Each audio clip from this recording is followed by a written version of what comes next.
अस्सलाम वालेकुम and welcome to my channel education TV.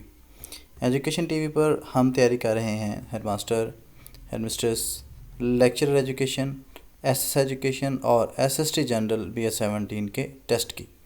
यह हमारा लेक्चर नंबर 34 है और इससे पहले हमने एजुकेशन की 2 बुक्स को कंप्लीट किया है, जिसमें एजुकेशनल फ़िलासफ़ी और एजुकेशनल टेस्टिंग एंड मेजरमेंट शामिल हैं। अभी जो हमारी बुक चल रही है वो है एजुकेशनल साइकोलॉजी। एजुकेशनल साइकोलॉजी में जो हमारा आज का टॉपिक है वो है कॉग्निटिव डेवलपमेंट के ऊपर हम जीन पियाजे और लीव विगोट्स्की जी की जो थेरीज़ हैं उनका हम कंपैरिजन करेंगे। यहाँ पर एक चीज़ मैं आपको बताता चलूँ कि इससे पहले लेक्चर नंबर 31, लेक्चर नंबर 32 और लेक्चर नंबर 33 में इन 3 लेक्चर्स के ज़रिए हमने कॉग्निटिव डेवलपमेंट की जो थेरीज़ हैं जीन पियाजे की जो थेरीज़ है वो हमने लेक्चर नंबर 31 में डिस्कस की है। उसके बाद लेक्चर नंबर 32 में हमने जो चीज़ डिस्कस की है वो है डिफरेंट टर्मिनोलॉजी जो जीन पियाजे ने अपनी थेरी से रिलेट की थी उनको डिस्कस किया है। लेक्चर नंबर 33 में हमने डिस्कस किया है लीव विगोट्स्की की थेरी ऑफ कॉग्निटिव डेवलपमेंट की।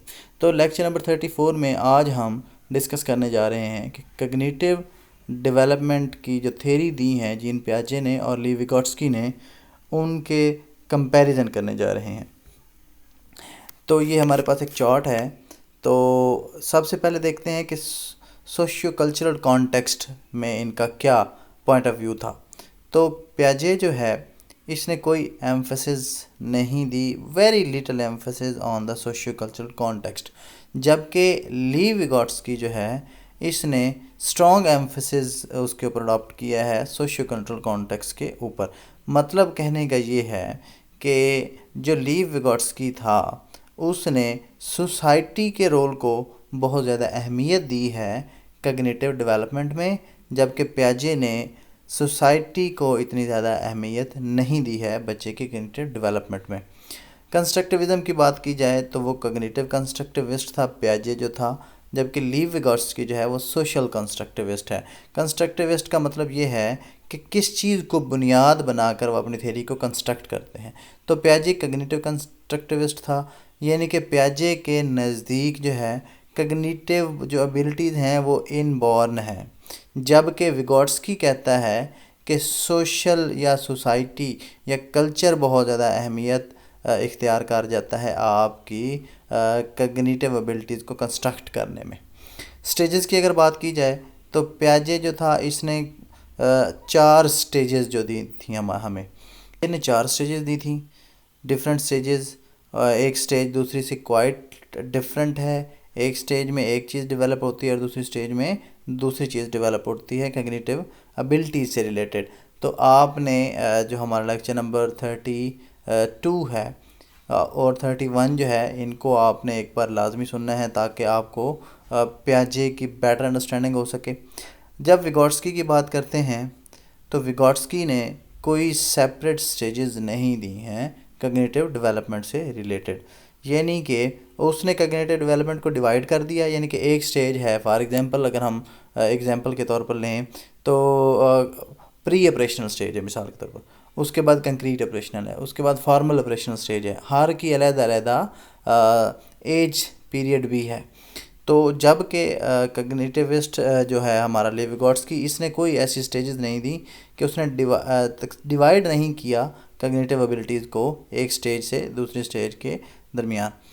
उसके बाद अगर हम बात करें की प्रोसेस की जो इन्वॉल्व होते हैं कॉग्निटिव एबिलिटीज़ में या लर्निंग में, तो पियाजे ने कुछ टर्म दी थी जिनमें इक्विलिब्रेशन है, स्कीमा है, अडेप्टेशन है, असिमिलेशन है और अकामोडेशन है। तो ये लेक्चर नंबर 32 में हमने ये चीज़ें हर इन टर्म्स को बड़ा ही ज़बरदस्त तरीके से एलेबोरेट कर दिया है, तो आप वहाँ से जाकर इन चीज़ों के बारे में जान सकते हैं ये कौन सी टर्म्स हैं।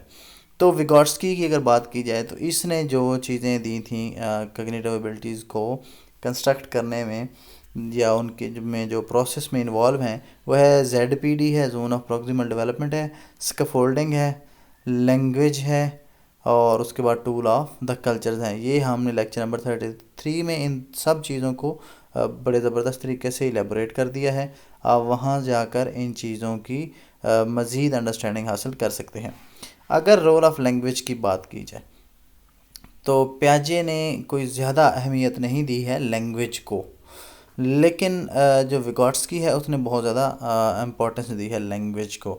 तो इसके मुताबिक लैंग्वेज बहुत ज़बरदस्त या बहुत ही पावरफुल रोल प्ले करती है कॉग्निटिव एबिलिटीज़ को कंस्ट्रक्ट करने में।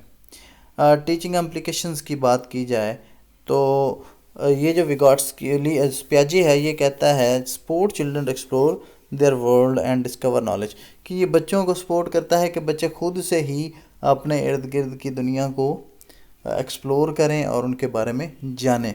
लेकिन जो विगोट्स्की है वो करता है कि MKO का कॉन्सेप्ट देता है, मोर नॉलेजेबल अदर का कॉन्सेप्ट देता है, यानी कि बच्चे और उसके टीचर के दरमियान बहुत सारा इंटरेक्शन होना चाहिए ताकि बच्चे जो हैं वो बहुत सारी चीज़ें MKO से सीख सकें। उसके बाद है विगोट्स्की ने जो अभी हमने चार्ट को डिस्कस किया है, अब मज़ीद इसको एलेबोरेट करते हैं।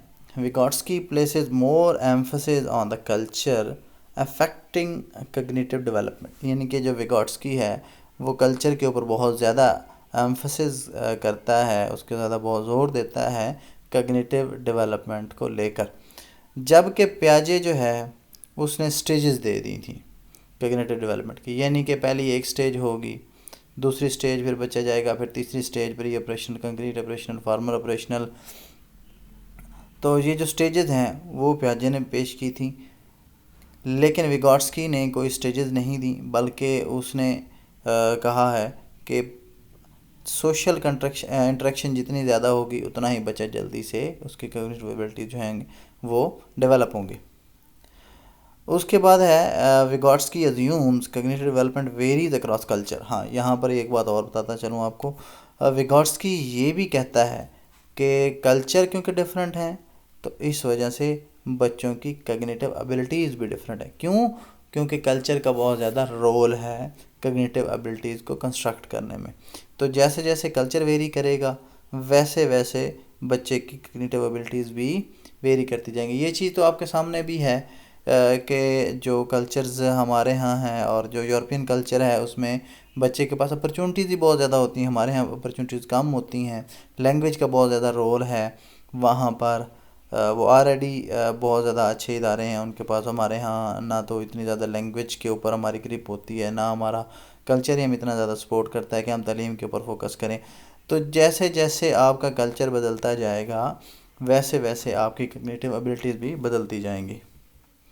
Vygotsky places considerably more emphasis on the social factors contributing to cognitive development, यानी कि डिफरेंट सोशल फैक्टर्स जो हैं उनके ऊपर उसने फोकस किया है। Vygotsky states the importance of culture and social context for learning। Culture और सोशल कॉन्टेक्स्ट के ऊपर उसने बहुत ज़्यादा एम्फेसिस किया है, बहुत ज़्यादा फोकस किया है, और इसने ये कहा है कि cognitive development stems from social interactions from guided learning within the zone of proximal development as children and their partners co construct knowledge. तो जोन ऑफ प्रॉक्सिमल डेवलपमेंट का कॉन्सेप्ट भी विगोट्स्की ने दिया है। जोन ऑफ प्रॉक्सिमल डेवलपमेंट का हमने concept वैसे discuss भी कर दिया, यहाँ पर भी आपका अब बताता चलूँ कि ZPD होता है कि असिस्टेंस जो होती है आपकी MKO की तरफ से, और आप असिस्टेंस की वजह से जो चीज़ सीखते हैं वो आपका ZPD बन जाता है, जोन ऑफ प्रॉक्सिमल डेवलपमेंट बन जाता है।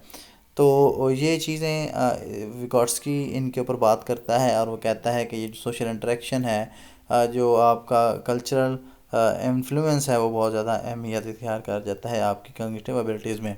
जबकि प्याजे ने ऐसी कोई बात नहीं की, उसने बच्चों को एक इंडिपेंडेंट एक्सप्लोरर के तौर पर पेश किया है। उसके बाद है Vygotsky places more and different emphasis on the role of language in cognitive development. अब विगोट्स्की जो है इसने लैंग्वेज के ऊपर बहुत ज़्यादा फोकस किया। इसके मुताबिक हम जो लैंग्वेज कम्स फर्स्ट, जबकि प्याजे क्या कहता है, वो कहता है कि thoughts comes before the language, यानी कि पहले थॉट आती है माइंड में, उसके बाद बच्चा बोलता है। लेकिन विगोट्स्की क्या कहता है कि thought and language are initially separate system from the beginning of life but they merge at further stages. आगे आ जाकर ये जो थॉट और लैंग्वेज है ये आपस में मर्ज कर जाती हैं। और इसने आगे डिफरेंट स्पीचेस भी दी थी जो हमने ऑलरेडी वैसे डिस्कस भी कर दी हैं। इनर स्पीच है, प्राइवेट स्पीच है, तो आप वो लेक्चर नंबर 33 में जाके मज़ीद इनके बारे में अंडरस्टैंडिंग भी हासिल कर सकते हैं। और विगोट्स्की कहता है कि cognitive developments is the result of internalisation of the language, यानी कि जब आप लैंग्वेज सीख जाते हैं तो फिर उसके बाद आपकी कॉग्निटिव डेवलपमेंट होती है। उसके बाद है जी, according to Vygotsky adults are an important source of cognitive development. Adults के ऊपर बहुत ज़्यादा फोकस करता है विगोट्स्की। क्यों? अडल्ट्स बेसिकली आपके MQ बन जाते हैं, मोर नॉलेजेबल अदर्स बन जाते हैं, तो आप उनसे बहुत ज़्यादा सीखते हैं। जबकि जो पियाजे है उसने पीयर्स इफ़ेक्ट के ऊपर फोकस किया है कि जो आपके ऑफ एज होते हैं, जो आपके पीयर्स होते हैं जिनके साथ आप उठते बैठते हैं, वो इम्पोर्टेंट रोल प्ले करते हैं कॉग्निटिव डेवलपमेंट के अंदर।